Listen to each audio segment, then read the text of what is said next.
in the field of mental health, and there are very few persons who don't know Nilesh Shah. I know him since long. As I came to know him through Dr. L.P. Shah, who was a very senior professor of psychiatry at KEM Hospital, Mumbai. And he was nephew of Dr. L.P. Shah. Dr. L.P. Shah was my examiner in MD. As far as I know, Dr. Nilesh Shah's father was also a psychiatrist. But in those days, he was not only a psychiatrist, he was also a psychotherapist. And that's why I think Dr. Imansu has selected Dr. Nilesh Shah for today's program. We have worked together in Indian Psychiatric Society, West Zone. When I was the president of the association, Dr. Nilesh Shah was secretary. And as you know, the association, the president and secretary are the main person. And as a team member, we have done so many things for the association. And still the association remembers us. Nilesh Shah has taught so many students, including me. I would like to, there is one pharma company who sends Teachers' Day cards to few teachers, and they will ask some of the psychiatrists that whom would you like to send. I had sent the teacher's card to him, which says, Dear Dr. Nilesh Shah, I want to thank you for an unwavering patience and for always going the extra mile to help your students succeed. You make a difference every day. And this may be by number of students. Up till now, I think more than 100 or more than 200 students must have were trained by him. And I am also one of them. Even though by age I am senior to him, by knowledge I am junior to him. Thank you, Nilesh Shah. Thank you for teaching me, and I expect that today also you will share your knowledge to this august audience. Thank you. Thank you.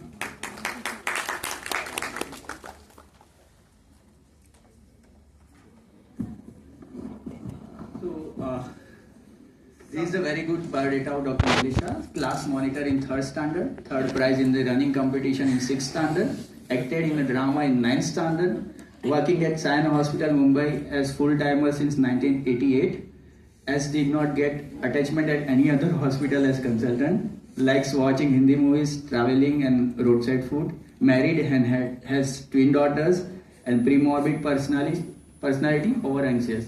So this is his biodata.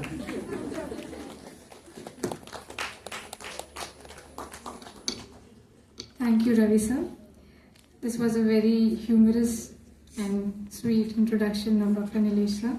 I also would like to thank Dr. Manya sir for his very personal introduction of Nilesh sir.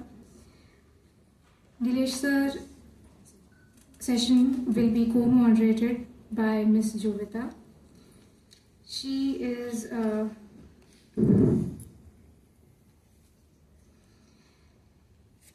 She's an academician and a psychologist, and she serves as an assistant professor in Maharaj Sayaji Rao University of Baroda. She is a certified clinical hypnotherapist and is currently pursuing a PhD in sports psychology. Jovita ma'am, please introduce the topic of the session. Good morning to one and all present here. It's a great honor to be here at the conference organized by Gips, and it's an even more greater honor to introduce this session of Dr. Nilesh Shah. This session will explore the mysterious world of the unconscious mind, where hidden thoughts, emotions and memories reside, often shaping our actions and decisions. It will highlight how these unconscious processes influence mental health and how uncovering them can enhance therapy outcomes. The discussion will combine foundational concepts with practical approaches, offering insights into using the unconscious as a tool for deeper understanding and effective clinical practice. This session promises to shed light on the unseen forces driving human behavior. Thank you so much.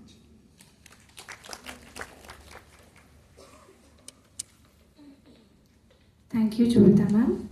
I now request Dr. Nilesh Shah to please take the stage and begin his session on the unconscious. Please give him a warm welcome.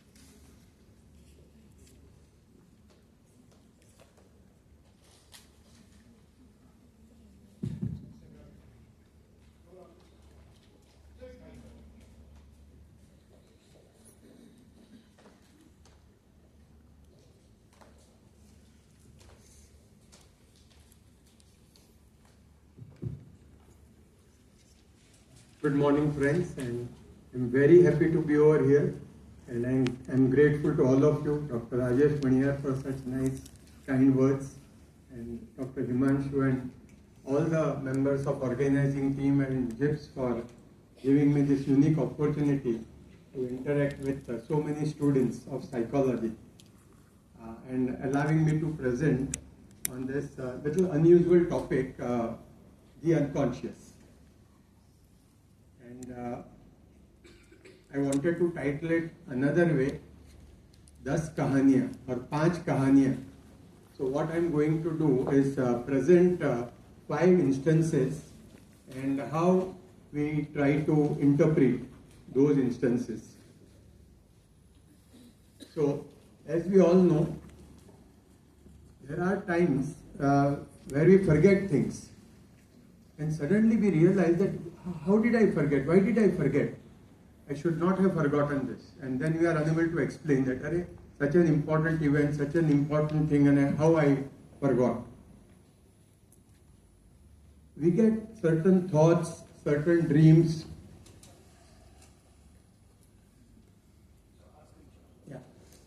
Thoughts, and we behave in certain ways at some times, and then later on we repent and we wonder that, why I did so, and they intrigue us.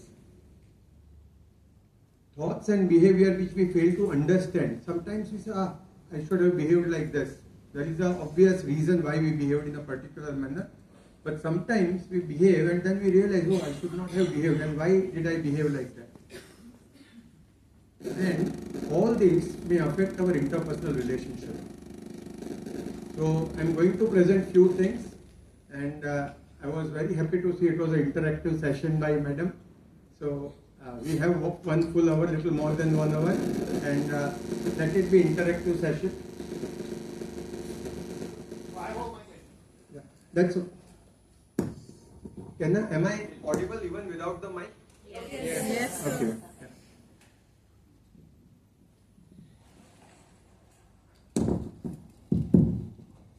Yeah. Okay. So it is the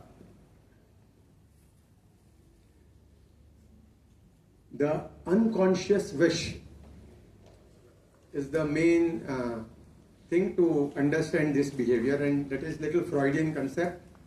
I'm very fond of Freud, but I'm not a trained psychologist or not a trained counselor. I am a psychiatrist. I have little knowledge, but fond of Freud. So you might see little tinge of that in my talk and in my interpretations.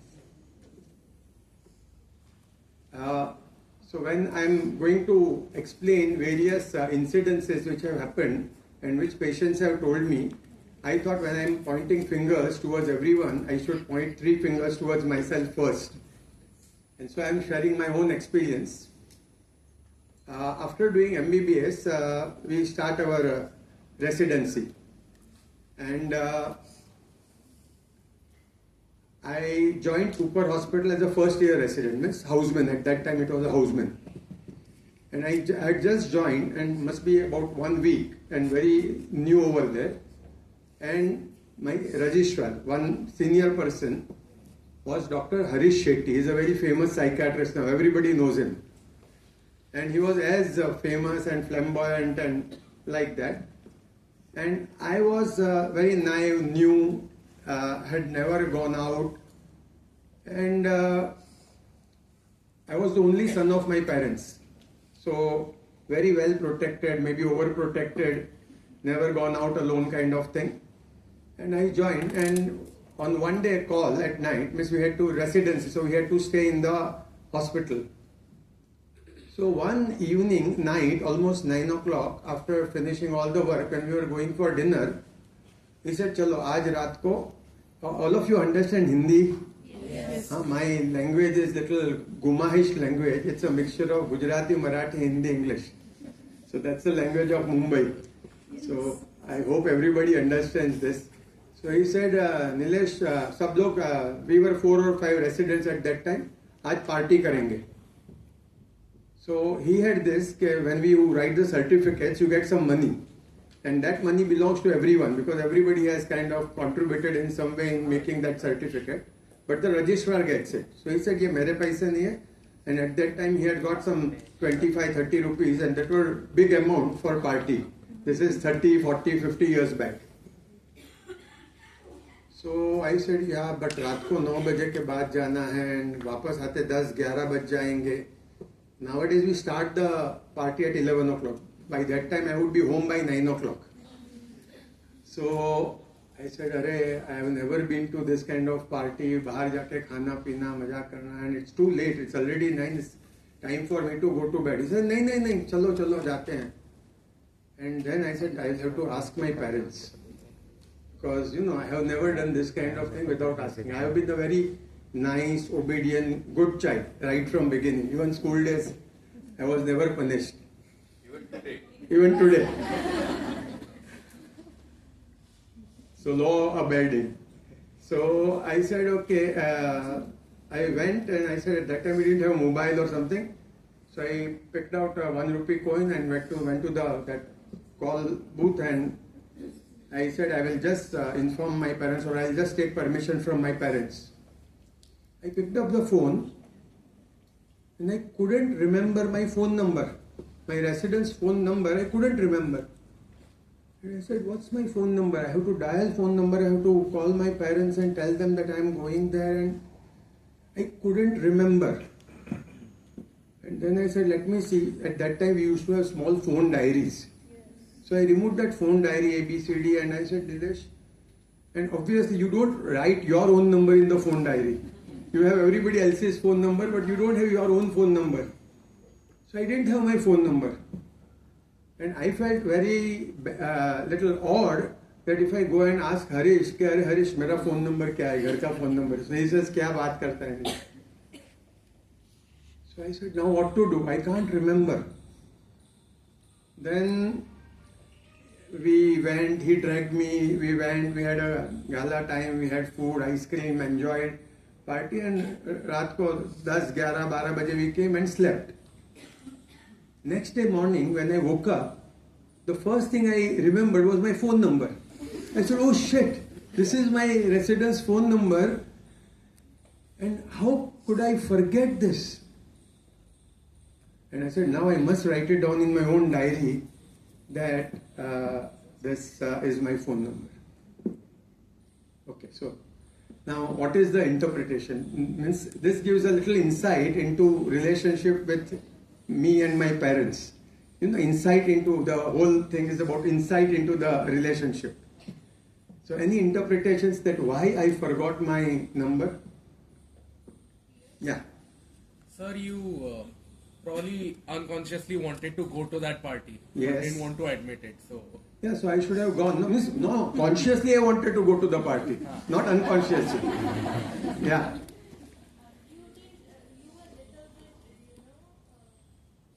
You were a little bit scared, or maybe you weren't, you didn't wanted to unconsciously go there. Maybe that is one of the reasons. That might be the reason. Okay. Yeah. आपने पहले कभी ये किया ही नहीं था। हाँ. इसलिए आपको आपके पेरेंट्स से परमिशन चाहिए थी। हाँ. और आप बता नहीं पाए उनको, और नेक्स्ट डे आप जब आपने कर लिया और आपको ये नंबर याद आ गया था। Okay, perfect. Yeah. I think somewhere deep down you knew that your parents would deny and you wanted to explore that. So automatically it didn't come on the surface and you forgot that. So all of you have actually nailed it. See, actually I wanted to go. No, who doesn't want to go to a party? But then I was an obedient child and always taken permission of my parents before doing any new things or going out at night for the party. So my super ego, very strong super ego, over strong super ego will tell me, hey, without parents' permission, how you can go at night time for a party? So I went there and as a good child wanted to call my parents. But what was my fear? They will say no. So now there was a conflict that on the one hand I wanted to go for the party and on the other hand I had a fear that my parents will obviously say कि नहीं रात को 10 बजे नहीं जाने का रात को 11 बजे नहीं जाने का and if they say no then I can't go. I didn't want to cheat them कि हाँ वो बोलेंगे नहीं बोलेंगे. So now my mind resolved the problem. I forgot the number. So now what happened? I went there. I don't remember the number. So now my superego says that yes, I wanted to tell my parents, but I could not tell them because I forgot the number. And otherwise I would have definitely told them. And I didn't take the permission and went for the party. So I enjoyed the party also and I didn't feel guilty about it that I did not inform my parents. So this is how the unconscious mind plays tricks with us and saves us and helps us enjoying the party. So always good thing. If you forget your phone number, it's good. It's probably something for good.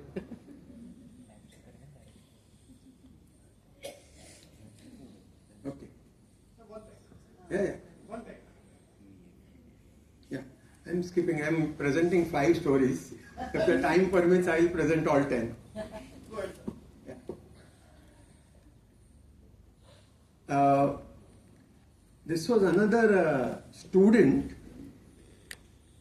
in first MBBS. And she came to me and she said, "Sir, I'm terribly upset. I'm crying. I don't know why. But I was repeatedly getting dreams of pushing an elderly lady off the cliff." So she said, "I don't understand why it's happening. For last 2 years, when I was in 11th, 12th,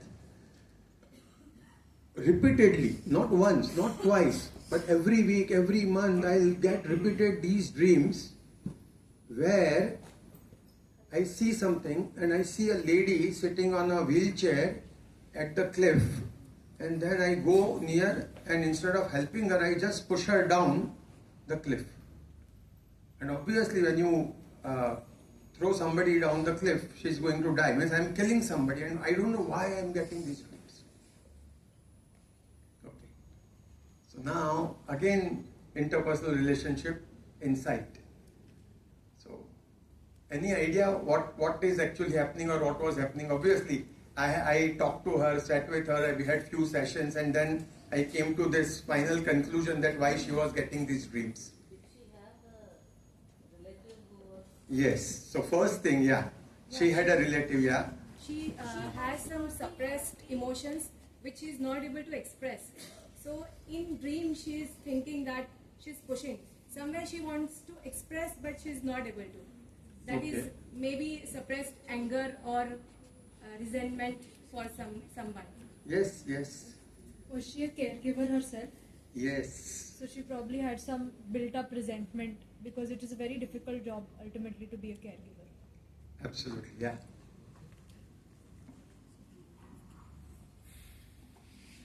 Okay, so I must say all of you are a very good psychologist, Also, can this be related to the case of Anna O, who also was feeling some sort of paralysis in her hands at the thought of killing her father? Yeah. So See, then when I started talking to her, I realized that she was in 11th, 12th standard, and obviously she wanted to come to medical, and she had taken science, and lots of studies are required, because then if you want to top the class, you have to put in lots of efforts and study very, very hard. Now at the same time, what used to happen, that her grandmother was a bedridden, and mother and father both were working parents.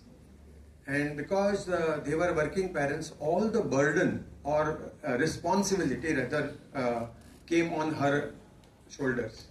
And then she had to wake up her grandmother, who was almost vegetative in the bed, then feed her, clean her, and mother and father will go early in the morning. And she was looking after her grandmother throughout 2 years. And at the same time she had to study, and she was all the time worried that whether I'll be able to study and get the marks to get into MBBS, or I will not be able to do it.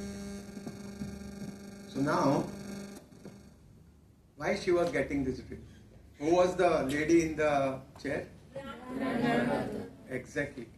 And now, would you interpret it for her? Okay, the lady is your grandmother, and the person who is throwing is you yourself, and you wanted to kill your grandmother. No, you wanted to get rid of the responsibilities. That's it. Yeah. So would you say it like that to her? If she wants that, why I am getting this kind of dream, it will make her feel so guilty that I wanted to kill my grandmother. Okay. Yeah. Maybe there's another perspective. There might be another perspective to it. This is something that has happened with me as well. So I have also gone through, experienced these nightmares after I lost my nanny when I was in 12th. So maybe this is what I thought, that maybe there is also an underlying guilt factor, that my nanny was diagnosed with 4th stage cancer and I couldn't be there for a very long time. And I only met her once after she was diagnosed, and within 1 month she passed away. So maybe there's a guilt that I couldn't be there to help her through the pain, and I couldn't be there to help her while she was going through so much. I couldn't be there to soothe her or console her. So maybe there's also guilt that my lack of support also somewhere led to her suffering. So that guilt might be showing up as me killing her in my dream. Exactly, yeah. So one explanation can be this, that you had that guilt, but you didn't have dream of killing your grandmother. No, it was somewhere sort of like that. You had a guilt feeling that I couldn't take care of my grandmother. And then in my dream I was killing her. So that way I was giving her that pain. I was putting her through pain. Okay. If you go through exactly Freudian interpretation, it would be it's your wish. Yeah. Maybe girl ने उसकी grandmother को गलत medicine दे दी होगी. किसने? उस girl ने, जिसके पर ज्यादा रिस्पांसिबिलिटी आ गई थी. No, she was not a doctor at that time. She was just she was 11th, 12th standard student. And then yeah, okay. Her age was higher, maybe age जो है मतलब जो age ego super ego है, तो maybe उसके case में जो age है उसका higher होगा, because like you said कि उसके जो grandmother थी वो इल थी and वो साथ साथ MBBS की तैयारी भी कर रही थी, तो maybe there might be a chance कि उसको एक डर होगा कि grandmother को कुछ हो गया या मेरी MBBS ना छूट जाए वैसे, तो maybe because of that she might be having dreams of मतलब killing वैसे. Okay. Yeah, please. I'm sorry to disagree. It might also happen that the girl is feeling bad for her grandmother too. Bad for her grandmother too, as she is already on wheelchair and bedridden, and at the same time she is also burden on the girl. So she is just in that state. Let her also be free and let me also be free, and that's why she had that unconscious pattern in her mind. So see, basically the interpretation It can be many different interpretations depending on what theory you follow. But one of the interpretation is that she wanted to kill her grandmother. Now, many times we get these kind of thoughts. People get these kind of thoughts where you want to kill your mother, kill your father, kill your brother, sister, kill your teacher, kill your seniors, kill the therapist, anybody. And because it's so anxiety provoking, that how can I think of killing my grandmother? This thought, when it comes, it's very, very anxiety provoking.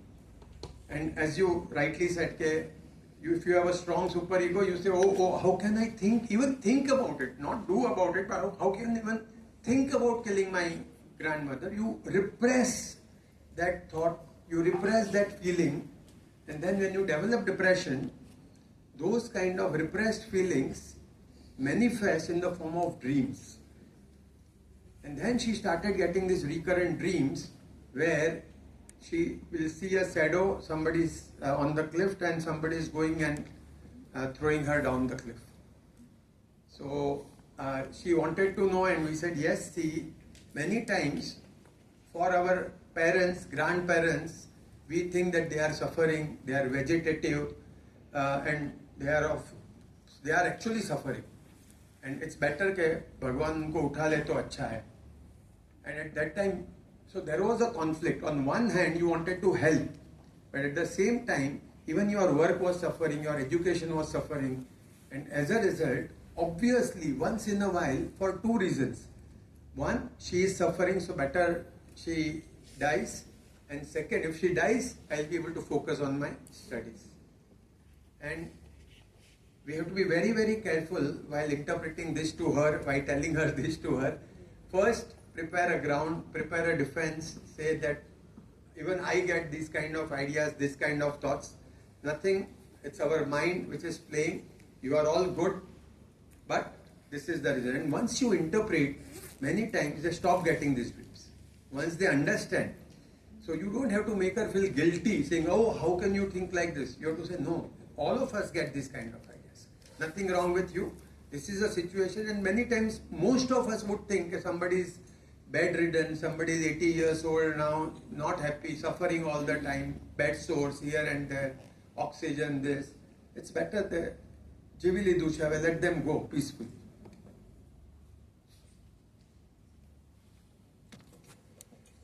Two slides on dreams. This colleague of mine, she was working with me, and she came to me and she said, sir, I get this dream. She had recently delivered and she had some 8-9 months old baby. And she says, I recently, this again dream that I get into the bus and it is crowded, and then I have a small baby in my hand, and one elderly lady is sitting and she says, Mala de tuji mulki, means Marathi, give your child to me, I will keep her. And I hand over because it's difficult to, its bus is moving and it's difficult to hold the baby and myself also keep a balance. So I give the baby to her, and then after a while I also get a sit. So I go and sit there, and the baby is still in that elderly female's hand. And suddenly I find that that lady has absconded, has get off the bus with that baby, and she has gone away. So dream of losing her baby in the bus, and some elderly lady taking and takes her away. Yeah. That elderly lady may be her mother-in-law, or Yes. maybe somebody who is in her house. And she is very much concerned about her baby because that elderly lady is not taking care, or maybe she is taking care but not up to the mark. So she is having that particular dream, maybe. Yeah, the first part is correct. About the mother-in-law thing? Yeah, mother or mother-in-law, yeah.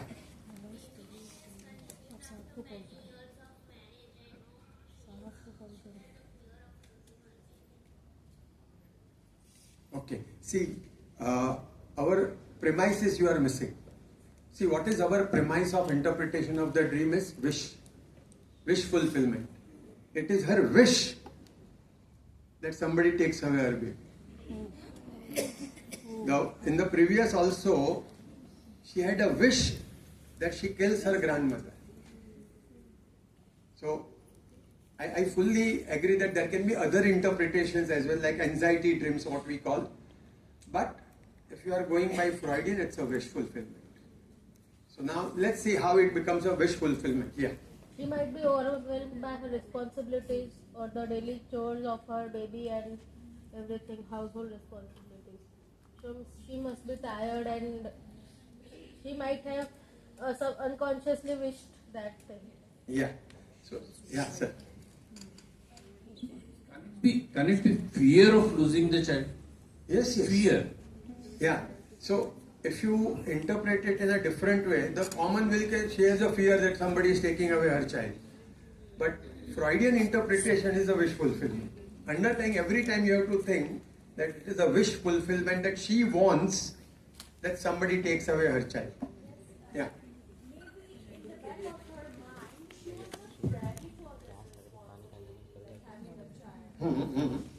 So I could say that she was not mentally prepared or ready for this baby. Maybe that could be the reason. Yeah. So see, basically, if we go by that premise, then it comes to that number one, she is not, as you rightly said, she is not able to take care of her baby. She is a working woman. She has to work for 8 hours. She has to travel. And at that time, who would look after the baby? So many times she had to carry the baby to the hospital, keep her in a crash, again pick up the baby. So lots of responsibility.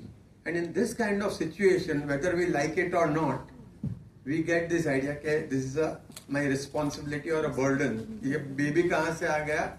Because उसके कारण मेरा work भी suffer हो रहा है, मेरा life after that is also suffering. I'm stuck to this baby. So let somebody take away this baby. So I want to get rid of this baby. But at the same time, there is a slight positive thing in that. And what is the positive thing? That is not killed by herself, but by another human being. No. The positive thing is some elderly lady who is actually taking care of the child is taking away that child. So now the child is going to be looked after well. This elderly lady is very nice. She is sitting. She is not a crook. She doesn't look like a crook. She looks like a grandmother, as you said, grandmother or mother or mother-in-law kind of thing. And she says, "Mala de baby, me sambhal gete," kind of thing. I'll take care of her. And then she takes away. So her wish is that because she is unable to give enough time, and because when she gives the time her work suffers, somebody else, elderly female, either her mother or mother-in-law, will take care of this child. And then we started telling her interpretation. Her dreams changed. And then she came and said, okay, now I get this dream that she takes away the child, and next day again she comes in the bus and says, तुझा बाळ माझ्याकडे आहे, मी चांगली काळजी घेते, काळजी करू नकोस. So I am taking good care of this child, and don't worry. So now in this kind of thing, what we had to kind of tell her that, yeah, we understand that you have this difficult situation at hand. You are a working woman, you are coming to the hospital, you are working, and at the same time you have to look after, and you need some help. So either appoint some nanny or request your mother or grandmother. She was a little hesitant to tell them कि वो लोग क्या सोचेंगे. And kind of when she talked to her mother, when she talked to her grandmother, she said, "Oh, no, don't worry, we'll be very happy to take care of the child." And they kind of contributed. Some days mother will take care, some days grandmother will take care. Also they could appoint a nanny. And then all these dreams stopped coming to her. But see how getting insight into the dreams help us in building up the relationship.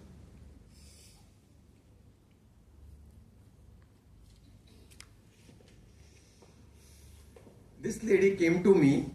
She was a patient and she came to OPD, and she said, "Sir, I'm feeling depressed after the death of my mother-in-law, whom I did not like. I hated that woman throughout my life. I never got along with my mother-in-law, and I never cared for her, and now she is dead, and now I have developed severe depression.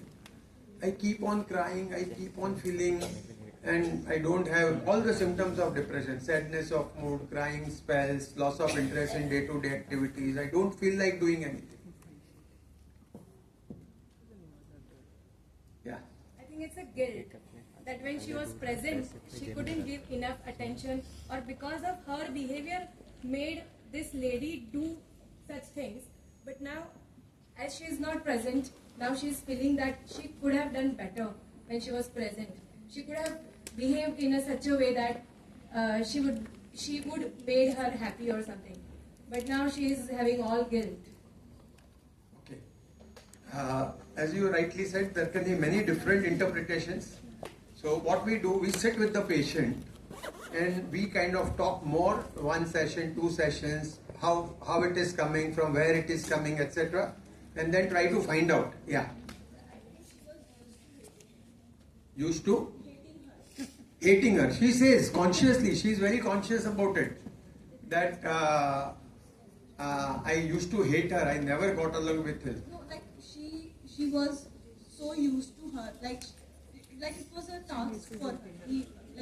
मुझे उसको मतलब मुझे नहीं पसंद, it was like a routine for her कि I don't like her. Yeah, and see. now she died. तो उसके बाद उसको she like empty, like अब मुझे like it was like a what to do now. Yeah, so we can ask these various explanations. Is it like this? Is it like this? Is it like this? And yeah.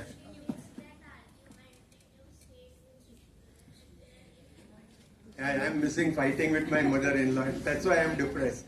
So I want another mother-in-law. Okay. So thing is that we can have many logical reasons why she is feeling depressed. What is our premise? Wish. Right? And what was her wish? When you hate somebody, what do you wish? She might go away. She should die. She should die. I thought at one point in time that she should die. She is an enemy, she is terrible, she is hating, I hate her, and I wish she should die. And now she died. Now just see how guilty you feel that when you wish somebody close, mother-in-law, means it's not somebody else, Tom, Dick and Harry, somebody whom you are not related. Finally she is your mother-in-law, and underlying, if you wish, so we asked her and then she said, yeah, I wished many times that she should die, but ऐसा मन में विचार आता था, but I never actually felt that she should die. But कभी कभी ऐसा मन में विचार आता था कि मर जाए तो अच्छी है, बूढ़ी तकलीफ देती है. And when she died, that guilt feeling came up that why I wished like this. Many times we have this magical thinking that she died because I wished so. And there again, this interpersonal relationship between the daughter-in-law and mother-in-law we had to address, and then we had to talk about it that yes, many times this situation arises and we wish person should die, but just by wishing person doesn't die. It's not because that you wished she died. She would have even died otherwise, but obviously the guilt feeling remains, and then as her depression improved, she was able to overcome this. Okay. How many of us are fond of movies? Oh, all of us. So you must see this movie. Raj Kapoor has completed 100 years. Yes. And how many of you have seen this movie called Sangam? You have seen. I'm sorry, all of you have not seen. It must see movie kind of thing. Today evening, what are you all doing? Sunday evening? So OTP, go to Netflix and just search for Sangam movie and see it. In that movie, It's a little nice movie where Raj Kapoor is there, Vaijayanti Mala, and who was the third guy? Rajendra Kumar. Exactly. Now, all three of them are young and they are playing together, and Rajendra Kumar and Vaijayanti Malla are very, very close to each other. But Rajendra Kumar and Raj Kapoor are also very close friends. Vaijayanti Malla doesn't like Raj Kapoor much, but she likes more Rajendra Kumar. And they grow up. And then finally, before Rajendra Kumar could propose Vaijayanti Malla, Raj Kapoor tells Rajendra Kumar that I am in love with Vaijayanti Malla and I want to marry her. अभी दोस्त ना रहा, दोस्त है मेरा, तो अभी I can't say no to him कि नहीं मैं भी उसी लड़की से प्यार करता हूँ जिससे तू प्यार करता है. So Rajendra Kumar couldn't tell कि नहीं उससे तो मैं प्यार करता हूँ. He says अच्छा तू प्यार करता है. So he कड़वा घूट पी लिया उसने. सामने मूवी में ऐसे दिखाते हैं कि expression changes and then he becomes little these things and says कि अच्छा, and then one more step that she goes to Vaijayanti Malla and says मेरा दोस्त है तुमको उसके साथ शादी करनी होगी. She says no, I don't love him, I don't want to marry him. He says नहीं, I cannot do, and once in a while अगर वो मुझसे शादी नहीं करेगी तो मैं मर जाऊंगा, आत्महत्या कर लूंगा, kind of thing many of them say. So Raj Kapoor must have said something and he literally takes it. And then this Raj Kapoor goes to Vaijayanti Malla's father, and father also knows that he is useless guy, he is not doing anything, he is not earning anything. He says कि आपके साथ मैं मेरी बेटी की शादी कैसे कराऊं? He says no, I will become something. Wait for 2 years and I will come and मैं आपका हाथ मांगूंगा. He goes, he joins military, becomes a captain and comes back as a big person, captain, and he says देखो अभी मेरे हाथ में दे दो. During those 2 years, these two people are, ये मेरा प्रेम पत्र पढ़कर, they were going along. And now there was a news that he dies. Okay, there is an accident and he has died, and these people are happy कि वो मर गया, अच्छा है चलो अभी हम दोनों शादी करेंगे. Suddenly the news comes कि no, he has not died, he has survived, and he comes back. अभी क्या करने का? So again रोना धोना, and during this time Rajendra Kumar writes a love letter to Vaijayanti Malla, and on that there is a song, ये मेरा प्रेम पत्र पढ़कर तुम नाराज ना होना, तुम मेरी जिंदगी हो, तुम मेरी बंदगी हो. This letter is with her because it's a precious letter and she keeps it. Raj Kapoor comes and finally the father has given the promise कि हाँ तू कुछ बन के आएगा तो मैं मेरी बेटी से शादी कराऊंगा. तो अभी राज कपूर और वैजयंती माला की शादी हो जाती है. Director was Raj Kapoor, so obviously so उनकी शादी हो जाती है. वो लोग घूमने जाते हैं, फिरने जाते हैं, एंड उधर वो मैं क्या करूँ रहा, मुझे बुढ़ा मिल गया गाना गाते हैं. And then they come back, and then the climax means ये सब तो ठीक है, पर मूवी का क्लाइमैक्स कुछ आना चाहिए ना जिससे हम लोगों को लगे हाँ kind of. Now the climax is that one day Raj Kapoor is not getting something and he is searching in her cupboard, and he finds this letter of Rajendra Kumar of ये मेरा प्रेम पत्र पढ़कर in Vaijayanti Mala's cupboard. And he comes to know okay, actually they were in love with each other and he is an outsider and now he has kind of intruded into it, and because of him they were not able to marry. My question is, suppose you know कि मेरी दूसरे से शादी हो गई है, तो आप प्रेम पत्र अपनी अलमारी में क्यों रखोगे? फाड़ के फेंक दोगे ना. Nobody should come to know about it, even I should not be reminded of it. But she kept it in her almari in a such a way that Raj Kapoor could easily find it, and then he came to know.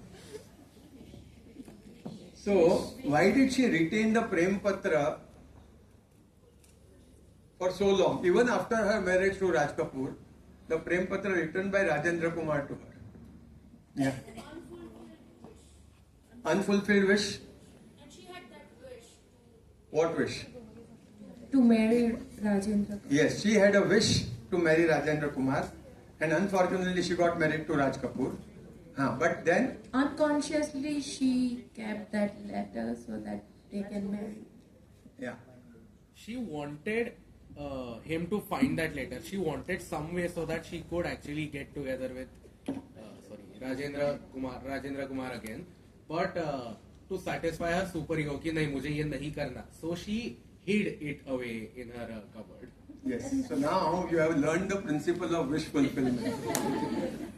Always anything happens, you say this is your wish.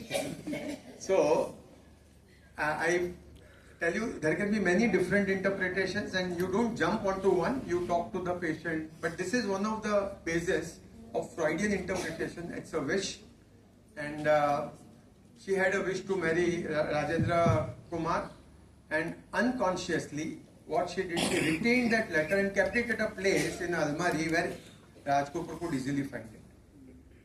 Consciously, she couldn't do it. So unconsciously, she did it, and then finally Raj Kapoor finds, and obviously, happy ending.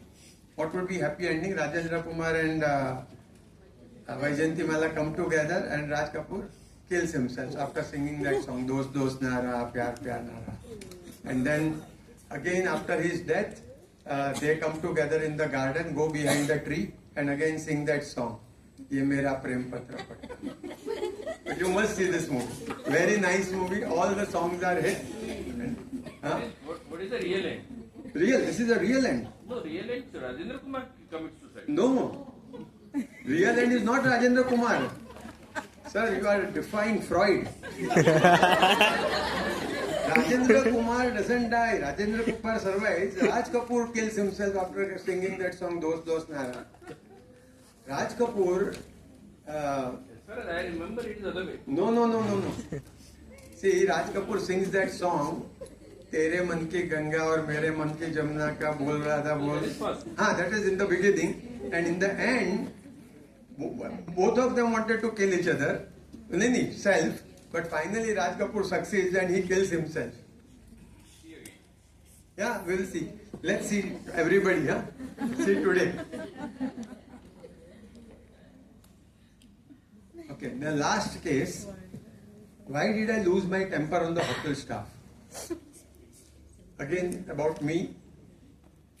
There was a conference like this, exactly like this at Nashik. I remember very well. Pune, sorry. No, Nashik, right. And Nashik, there was a conference and I was the first speaker. So I had to speak at 9 o'clock. And as I have written, I am over anxious. So, sab jaldi pahunch jane ka, jaldi karne ka. So at 8 o'clock, I said I will go to the restaurant and have food, and 9 o'clock my first presentation. The restaurant people said कि नहीं आपका तो conference का है तो conference का खाना अलग जगह पे है तो आप वहाँ जाके खाइए. I said okay, यहाँ नहीं देंगे तो conference. So I went to that conference. उधर big spread of buffets of idli, vada, sambar, and all my favorite things were. So I went there and I picked up the plate, and that staff said, sir, sorry, coupon चाहिए. वो coupon conference का coupon देंगे तो आपको ले सकते हैं, और अभी हम लोगों ने स्टार्ट नहीं किया, एक 10-15 मिनट में स्टार्ट करेंगे. So I was waiting and I was over anxious कि जल्दी करना है, मेरा first presentation है, by 9 o'clock I should be ready, 8:45 I should load my presentation, etc. And it happened and nothing was working. And in the meantime, the organizers who had organized the conference, some of them came, they gave the coupon, they picked up the plate and started eating. And I was bystander and watching everybody eating, vada, sambar, idli, gathia, dhokla, papda. So I thought the thing has started, and I went and picked up the plate and he said, sir, coupon. So I said, I don't have a coupon. But ye log to kha rahe hai na. He said, no, they have the coupon. So I said, coupon kahan se milega? So he said, you have to go to that registration counter and pick up that coupon. So I said, registration counter तो अभी खुला भी नहीं है. तो sir नहीं खुलेगा, बाद में कूपन मिलेगा. So I lost my temper And never in my life I have done that. I shouted at the person, the manager. I said, "What do you mean?" And I have this thing and that thing. And there was a outburst of anger, and everybody came together. All of them were standing. Manager came and said, "Sir, sorry, kya hoga?"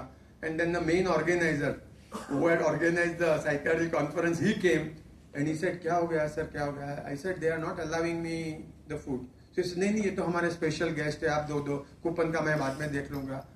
And I was given the plate and I had my breakfast and I did the presentation. My question is, why did I lose temper on the hotel staff? Because you attended that particular event empty stomach and you were hungry, so that could be one of the reasons. Yes, obvious reason which meets our eye is that I was hungry. I wanted the food. Hotel people were not giving. I lost the temper and was angry on them. This is obvious. Anybody, means lay person also will say that. Okay. I think you wanted to shout at the organizer because he kept that coupon system and they did not give it to you on right time. As a speaker, actually you should get special facilities so that you can go early and prepare yourself. But they didn't. So you shouted on the person who was not in authority but lower than that. Yeah, perfect on the dot. Yeah. What is it called? So maybe it was coming in a way of your time management and your plans, and because you wanted to get things done on time. That is very obvious explanation. Any lay person को No, पूछेंगे you ना couldn't कि do that, but you displaced it on the no fault of the staff. yeah. So the thing to understand here is that though I expressed my anger on the hotel staff, actually I said कि why did I shouted at him? He was doing his duty. वो तो बराबर था, उसने सब plate रखा था, चालू कर दिया था, and he was told कि कूपन के बिना किसी को फूड नहीं देने का. So I had no reason to shout at him. Logically speaking, I had no reason to shout at him. And then I lost my temper and I shouted and created a scene and everybody gathered, and then I was feeling very, very guilty. Oh, I have never behaved like this, and why I behaved like this at that time. And then I realized that actually my anger, I started thinking whom I am angry with. That manager, that waiter, they were of no use. Means why should I get angry at them? Then I realized that my actual anger was at the organizers, that they have not started the food in the time. They have not opened the registration. They are not giving the coupons. And one more thing, what happened? They came and had the breakfast. They started having the breakfast and I was not given the breakfast. So that was, but then they are organizers, Himanshu sir, Maniyar sir. So I can't go and fight with them. I can't say, "Arey sir, aapne mere ko aisa aisa kiya." I cannot. They are very close colleagues. So now that anger directed towards the organizer was displaced onto this poor the person who was giving the plate, who just asked me for the coupon. So many times what looks obviously कि हाँ उसने मैं भूखा था, मुझे जाना था, उसने प्लेट नहीं दिया तो मैं एंगर हो गया. Obviously everybody would say this, but as a psychologist we would say, oh, there is something more to it. So you have a couple of yeah, okay.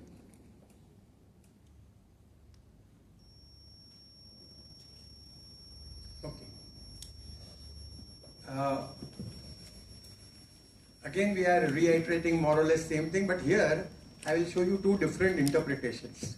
Jungian interpretation and Freudian interpretation. This Maniyar sir told about my father. My father was a child psychiatrist. After doing his MBBS from same hospital, KM hospital where I am trained, he went to UK in Maudsley, which is considered as Makkah of psychiatry. He did his post-graduation psychiatry, and then he went to USA for 2 years, where he practiced exclusively child psychiatry in Massachusetts, and then he came back. Now he told me that while traveling in Europe, because he was in UK and he wanted to see Europe, he was traveling. And as most of the people, most of the tourists do, what they do, that accommodation is very expensive, you know, $100, $200 kind of thing. So what they do, they take a trans-European train and sleep in that. So you sleep in the train, travel at night, get down on the next station, go to the city, go around, come back at night, board the train, go to the next city. So you start with maybe, say you start with Paris. So you have seen the Paris, board the train, then go to the next Italy, then see the city again. So one day, and there was a program of almost 10 or 12 days where he was doing that. On the third or fourth day, he had a dream in which he had a dream, and many times dreams are very, very real. You think it's actually happening to you. So he had this real dream where he had a dream and he said, I have lost my ticket. I have lost my passport. I have lost all my belongings. And then he was very frightened and he woke up with a fright. Oh, everything is lost. Now what do I do? I am stranded, because if you don't have money, you don't have a passport, you don't have anything, and you are not in India, you are in some other country, and then to explain everyone and then get the new passport and go to the police will be all difficult. So now he said, okay, what is the Freudian interpretation of this? What is the Jungian interpretation? Why he got a dream like this? Freudian, all of you know. What is it? Wish fulfillment. So it means actually he wanted to lose. So one interpretation is that actually he wanted to lose. So whatever advantage it may have. Actually he wanted to lose passport, everything, कि मैं सब खो जाएगा. So then I will have to stay here only, in Europe only, because I don't have passport money. So my vacation will be extended. I'll be going to the police. I'll be put up in some hotel. So one explanation is wish fulfillment, that actually he wanted to lose it. Though he never lost it, but actually the dream. If you say Jungian interpretation, the premises is little different. What is Jungian interpretation? Jung studied lots of about collective unconscious and stories and meta-psychology. So he believed in precognition, means foresee. You foresee the thing. You predict the thing. Okay, you can predict. And according to Jung, this would have been a dream. If he had to interpret, he would say, okay, see, you are traveling very, very fast. You are going to city, seeing the city, coming back, again traveling, again. So it becomes very, very hectic. And when you are doing many things, oh, 9 o'clock ka train pakadne ka hai, 8 baj gaya, bhago. Then you board the train. Then next day train aa gaya, subah 6 baje utne ka hai, 5 baje utne ka hai, jaldi utro, saman leke utro, bhago, again come back. It's very hectic. And when you are doing very fast, hectic journey, what can happen? You can lose your luggage. You might forget your passport, or you can forget your ticket or something. You can lose your belongings. So he said, okay, I don't want to lose my passport and ticket. So I see that this is a precognition. This is kind of telling me, my dream is telling me to slow down. That you don't have to be so fast. So he slowed down and he says, okay, I'm not going to cover all these countries which I have planned. I will go slow. So I will go, stay, remain in that city for 2-3 days, explore. Then when I'm okay, I'll take the train again. Sometimes I'll take morning train. Sometimes I will take evening train. But this hectic morning, evening travel at night, I'll stop. And then that dream stopped coming. So, thank you very much.